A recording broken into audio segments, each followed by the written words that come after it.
Welcome back to New Record Day. My name is Ron, and folks, we have another Tuesday Tech Talks waiting for you. Before we get started, I just wanted to give you an update or a heads up on the sound clips for the modified Klipsch RP600M. I'm about halfway done, and I'm sorry that it's taken as long as it is. I want to make sure that it's all about quality. For those that have been following along with some of the sound clips that I've been doing lately, I'm not just throwing up any old microphone and calling it a day. I take my time, I make sure that it's done as well as I can, and I want to be able to give you guys a great sound clip, something that you can put on a pair of headphones and maybe hear some of the differences between those two speakers. And I even did some sound clips between the binding posts and the tube connectors, and I will tell you, I was surprised with how that all went. Anyhow, it's going to be cool. You guys are totally going to dig it, and that will be out shortly. So just give me a couple more days to wrap that up, and I will release that video. Enough blabbering. Enjoy this show. This is going to be a little bit different than what we've been doing. Danny has had a friend stop by at GR Research. His name is Tyson. He goes by Tyson on the Audio Circle forums. And Tyson used to do some show coverage, reviews, and they kind of talk about the evolution of hi-fi reviews, where things have been and where things are going, which was obviously for me something really cool to listen to and kind of hear their perspective and just kind of how they fleshed everything out. Also, Tyson talks a little bit about his rig now being primarily do-it-yourself and how that hasn't always been the case. So he talks about what it took to get him there, and that was encouraging for me to hear that even though he had to rely on some local help with building the cabinets, that just goes to show there's a lot of different ways that you can get into do-it-yourself. So if you are apprehensive about doing it because you don't have woodworking skills, don't worry about that. You certainly could hire somebody to help you out, and I feel pretty confident in saying that you're still going to get great value if you decide to go in that direction, which is really what do-it-yourself is all about, is saving money and getting high performance for far less than buying manufactured speakers. That's not to say that do-it-yourself is the only way to go. There are many manufactured speakers that I absolutely love, and I would purchase them without even batting an eye, and that is even taking into consideration that I'm not afraid to do it yourself. I'm not afraid to actually get out there and build speakers, crossovers, the whole shebang. So, cool perspectives, cool conversation. I'm going to stop talking now. Enjoy the show. Hey everybody, welcome back to another Tuesday's Tech Talk. Today's a little different than normal. I have a guest with me, Tyson, and I'll introduce Tyson and let you guys know what he's done and how he's contributed to the audio community. And we're going to talk about reviews in general, and how they've progressed to this point where you're watching us now on YouTube videos. And I guess you started out doing the shows there at Rocky Mountain Audio Fest. It's been quite a while. Yeah. That's kind of when we first met. Well, and it's interesting because I never was a professional reviewer, right? I just was some schmuck who was really interested in audio and just happened to be lucky enough that I lived in Denver, where they brought in the world's best equipment every year. And I got to go, I could drive 20 minutes from my house to one of the premier audio events every year after year after year. Yeah. So it was a really cool time to be an audiophile. So 20 years ago. Yeah, it's been a while. 20 years I think has been going. So I'm getting old. Well, at some point you and your buddy Pez kind of took things to another level and started doing pretty much live coverage of the show. Yeah, so we evolved. So first I didn't know Jason, Jason. Sorry, Jason, I outed you. You're out now. Pez. Yeah. So, we didn't know each other at first, and we didn't do show coverage at first. We both went independently. And so I had a few years where I went by myself, and then after a while, Jason and I became friends. And we tried to do show coverage like everyone else, which was, hey, let's go to a bunch of rooms. And then later on that night, we'll try to decipher our notes and type it up from the notes later on. And that, we did that for years. We did that for several years. And that was terrible because, by the time the night rolled around, like he probably had some wine or forgot half the stuff he did. Which room was that? Oh, which speakers did that look like? And so it was this incredibly difficult logistical problem of how do you get impressions over the course of 3 days when you're hitting maybe 30 rooms a day. Yeah. And like it's impossible. You can't rely on your memory. That's what I learned. Well, one year I know there was 550 vendors that had active, products on display. Yes. So you could, I don't know how many rooms there were total, but you could almost not hit them all during the show.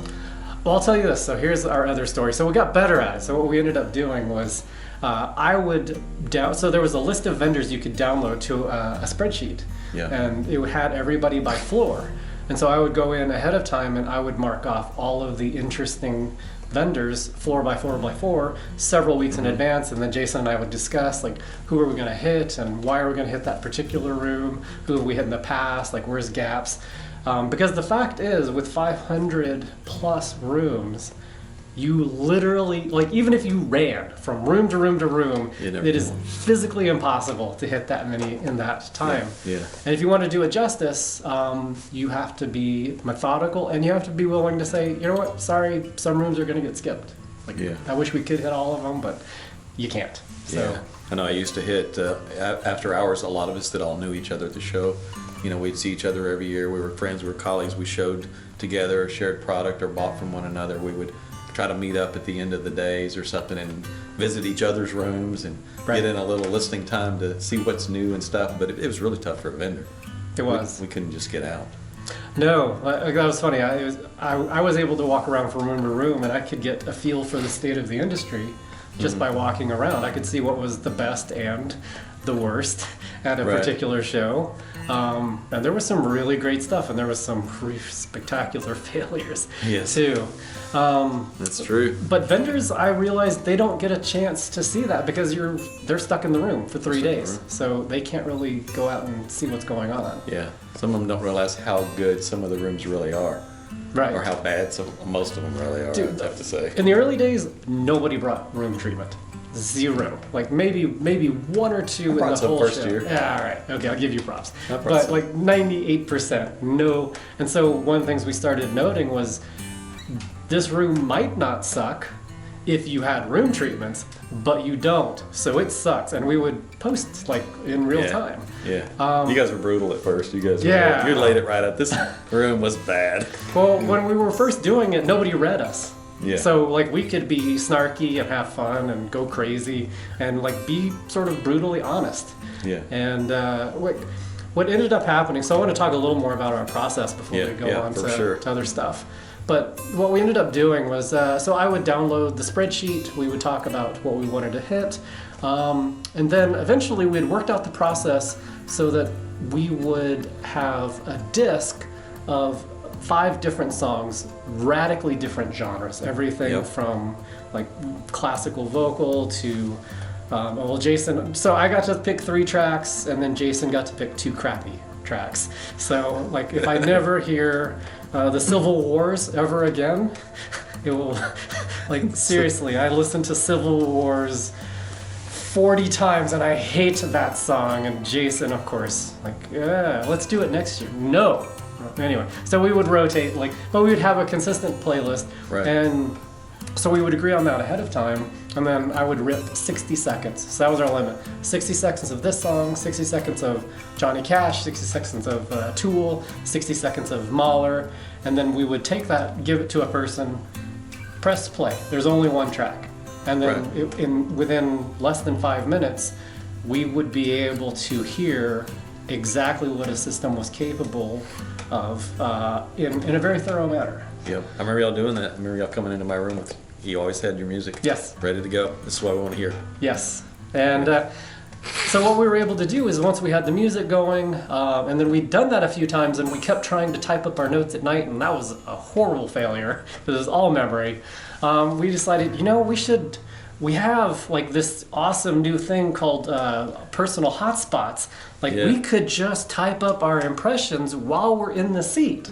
Like I could just bring my laptop, hook it up to my phone, and then, internet out, and then I'll type stuff up while Jason takes pictures, and I'll have my 3 tracks at the beginning. So he has 3 minutes to take amazing photos. I have 3 minutes to get the basic structure of each room set up and start typing initial impressions and then specific songs for my 3. Then he types up his 2. We switch. So he jumps into my seat. Yeah. I jump out. He starts typing up his impressions. Yeah. And we did everything independently. So we would give impressions right next to each other in the same room at the same time. And the crazy thing was, we didn't always agree. Yeah. Right? Like we would sometimes be like, oh, I love that room. And he would be like, are you on crack? That was a terrible room. So it just goes to show that even with 2 highly seasoned audiophiles with the same music in the same room, in the same spot, you don't always agree. Right. So there's an inherent subjectivity to our. But it's funny for me to watch, and with you specifically, to watch you progress in your level of expectation and what you know as a performance bar. Yes. You got to where your personal system was better and better, and you become quite the listener. You were very good at critiquing, and the show coverage that you guys gave became the best show coverage of the show. Everyone was watching Tyson and Pez. That's why we stopped, actually. Yeah. We quit because too many people started reading. A lot. So what happened was after, and I think this is a dilemma that anybody who does any reviews, whether it's YouTube or magazines or anything, they're going to run into this ethical dilemma. And the only way I could solve it is I just walked away. We just quit. Right. I still do some show coverage, but it's really sort of, on the slide. It's barely trying. It's basically just like some pictures and a few notes. So, but back in the day, we were making a real attempt to get people, here's the excitement of the show. This is what's happening. This room was great. This room wasn't. This is why this room was mediocre, or this one was bad, or this one was awesome.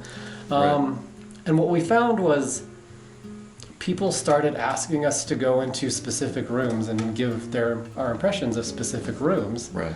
Well, the underlying assumption is that you're going to say something great about their room, which is great if they have a great room, but what if they don't? And so now people are watching, and so what I realized is, people are looking, people are watching, and in the old days, I could say whatever I wanted because, we were just 2 chumps typing stuff, and we had complete freedom because we had no audience. And now that we have an audience, and it became a big audience, we set records for page views on Audio Circle for years with those threads. Everybody couldn't wait to know the show coverage from Tyson and Pez. Right. There we go.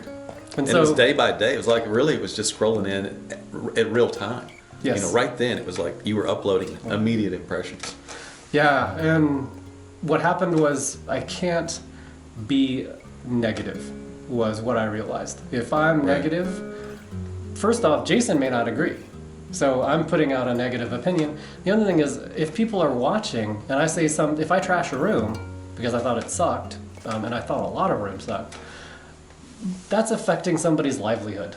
Yeah. Right? And, the big companies like Wilson, who consistently is not particularly good, or Dyn Audio, which was consistently mediocre, even at that level, they don't care. They don't care, though. They don't care. I could take pot shots at them, and I do, because they're not that great. Yeah, they really don't even have to turn the system on. They just have to be there and let people see their name. And they do beautiful work. You look at them. They have great art. They have great products, but they don't necessarily set their stuff up well. It shows they don't exhibit. They brought no room treatment.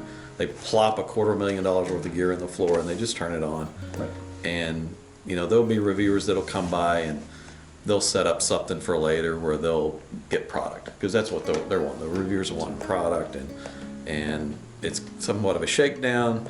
The magazines will kind of exploit them for a large amount of money for reviews and advertising, and they'll hit them with a whole package. And then that's where they get their show coverage. I remember lots of times we had show coverage, and some of the reviewers are really good. And I'm not going to really mention any names, but Stephen Stone would come by, and he would have his own music that he was, not was something he chose, it's something he was actually playing the instruments in. Wow. So he knew it really well, and he would sit and he would really listen. And I really respected it. He was listening specifically for stuff. And he often chose our room as one of the best rooms. Of course, the last time we were there, he chose ours as the best sound, cost no object. Which I agreed with him. Yeah, it was a good room that year. That year was the last year I actually did real show coverage. That was an incredible setup that we had in that room. Of course, every bit of the room was completely treated, diffusers, and we worked at it to get there. So, and there's guys like that who I really respect as reviewers, but there's a lot of the reviewers that'll come in and, they're just going to set something up for some other time, And then there's times where the magazine would contact me after the show, and they'd say, "Oh, 3 of my reviewers were in your room, and they all picked your room as one of the best rooms." And so that's going to get mentioned in the publication when we cover that. So you really need to hit this with ads. We really need to blanket the market with advertisement to go along with it to really promote the product and just really put the pressure, right, pushing wanting to get you for those advertisements. At some point, it just felt like an unethical situation. Well, it's funny.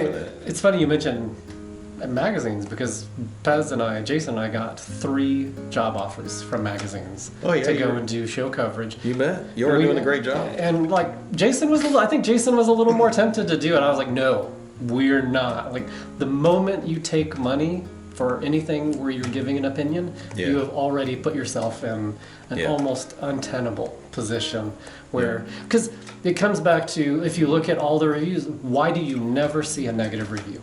Never. You never see someone go, "Hey, I got the speaker. It was terrible." Nobody ever does that. No. It wouldn't get published. Exactly. They would be losing their advertisers. Right. Now, I'm not saying that the things that get positive reviews because they're being paid. I'm saying that things that the reviewer likes gets reviewed and put out there because they like them. So they like them. There's definitely integrity within the process. Yes. But if anybody's ever wondering, why don't I ever see something that says that receiver from Sony was a piece of crap? Well, it's because they just don't publish it, because you're now trashing somebody's reputation, and that's really hard to do. And I couldn't. That's why I walked away. It reminds me of that story I was telling the other day where I designed product for a company and we exhibited at CES, and the reviewers loved it in the room and asked for review models to be sent to them. They had shipped the pair of speakers to the reviewer, and they were damaged in shipment. One of the foil inductors had completely come off the inductor. Completely come off the crossover in shipping, and it just needed repair. And they asked me as the designer, go up there to the reviewers and repair it. And I didn't want to do that. I didn't have time to go fix the speaker. And my buddy Gary Dodd said, "I'll do it." He was, of course, perfectly capable of doing it. Gary was one of the greatest designers in the industry of tube amps and tube gear, and he went up to fix it. So he goes to the guy's house, and it's a very prominent reviewer, I'll say that, very well known at a major publication. Gary said his room was not one you'd think of as a review room. Gear cluttered everywhere, no real room treatments. And he said the interesting thing was he could hear 4 different radio stations coming through his system at the same time. Just so much RF noise. This is a reviewer. He says, "How do you review through this stuff?" He just learned to listen through it. And you're thinking, man, if people really realize this is the guy writing the reviews, and he said, "I'm going to listen through a bunch of radio frequency noise coming through the speakers." Well, and I think that comes to the other point we were talking about earlier, which is you can't really rely on secondhand information.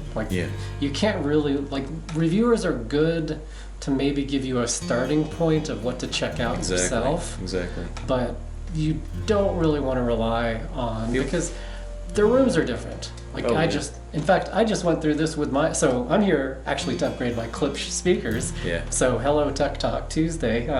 So we've been doing some DIY stuff, which is really cool, which I think we're going to do a video on. We have his Klipsch Forte 3s. Yes. That we're doing an upgrade on. Maybe we'll cover that another time. But the reason I brought them is, first I was trying to kill some time. So there's always that, and Danny's cool. So those are really awesome reasons. But the other reason is I put up a whole bunch of room treatments in my upstairs living area, and it went from very, very bright to very, very soft and absorbent.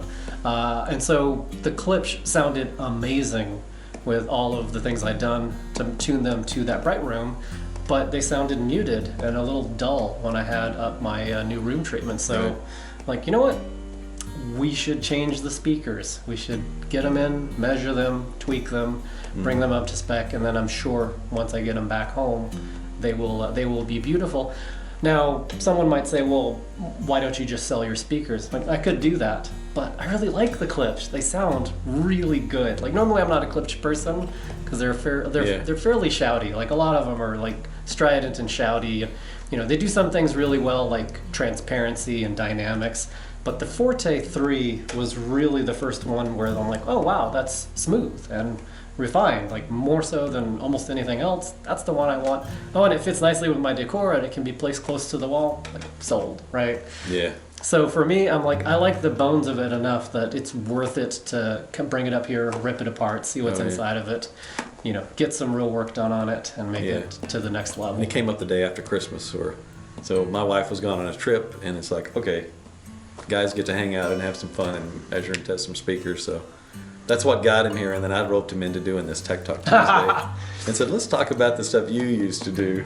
Well, we should probably talk about, since we're going to tie this back to Tech Talk, we should probably talk about my sort of journey to DIY, because I didn't start there. No. Oh no. We didn't at all. I was like, wait, you can He was a typical customer of ours. He did not start with DIY at all. Well, even before, like, I remember my first high-end audio speaker was, I think I was 22, 23 years old, Boston Acoustics. The BA8, I think it was called.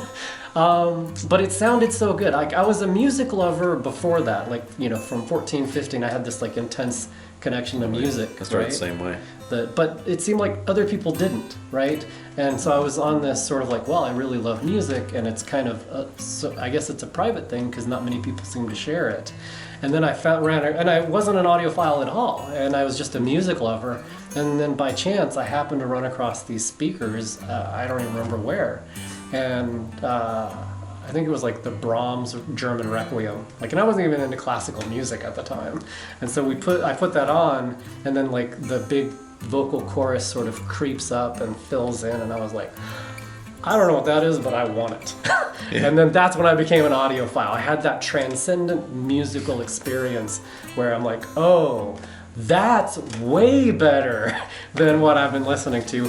But even then, I would buy the box and I put it up, and it was mysterious, right? Like something happened inside of that box. Mm-hmm.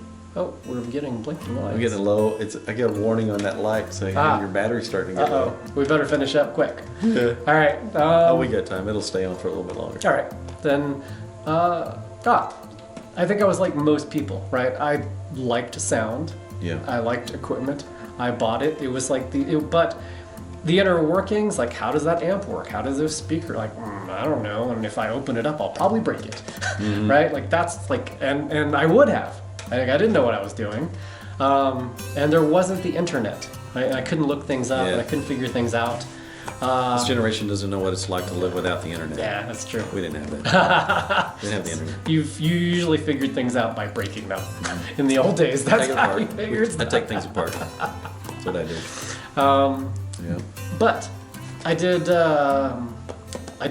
just buy it for a long time and then just stick it over there, and then it was so crazy. I was so gullible at the time because whatever they would say in the marketing, I would believe it. Because I didn't know I had no basis to determine like what is for a lot of these young folks are BS. They don't know what's real and what's not real, right? And I can tell you this: the best thing you can do is just go listen, because you know what sounds good, better than me, better than Danny, better than anybody else, because they're your ears and they're your preferences. The best thing you can do after hitting Rocky Mountain for like 20 years, you never know what's going to sound good. It's always surprising. It's true. So go listen. My journey. So I bought these great speakers one year at Rocky Mountain from Brian Cheney of VMPS Audio. Oh, we've lost it. I think our light's gone. We're going to have to cut. We're going to have to cut and plug it in. All right, right back. All right, so we're back. We're back after getting our lighting situation back on. So I was talking about my DIY journey, so I'll try and make it quick. Basically what happened was I had some really excellent tower speakers that I loved, in a condo. And I loved them. In fact, I stopped going to Rocky Mountain for I think 3 or 4 years in the middle because I was like, I already have what I like, right? Yeah. So there's no point in me going to the show. But there was something about them that always bugged me, and it was my room was uneven. Like on one side of my couch, so I'm sitting on my couch, on one side is a closed wall and my speaker, and on the other side was an open area where my dining room was. And so one speaker had almost no bass, and the other speaker had overwhelming bass. And that's when I started to DIY, because I started investing in electronic crossovers and other sort of really sophisticated approaches to try and fix my bass issue. Yeah. You know, because I love bass. Like I'm all about the bass. Yeah. Anyway, that's a really bad reference to a Meghan Trainor song, I think, which I know because I have a 13-year-old daughter. Oh, anyway, so like I had this bass issue and I was trying to fix it. So I started dipping my toes in, well, if I get a crossover and some EQ, I can like sort of dial that down and dial this up and change things. And it was really empowering because I got to see that it wasn't magic. Like it was just a certain set of parameters and you can dial them in or out, make changes. Right. And I was like, wow, this is really easy. This is a lot simpler. Unfortunately, it didn't work. It didn't actually fix the problem. What I learned is you can't use EQ to fix physics problems. Right. You can't use a digital solution to fix an analog problem. So, I don't think people realize. They think they can get DSP and room correction. They can correct for their room errors, and you can't.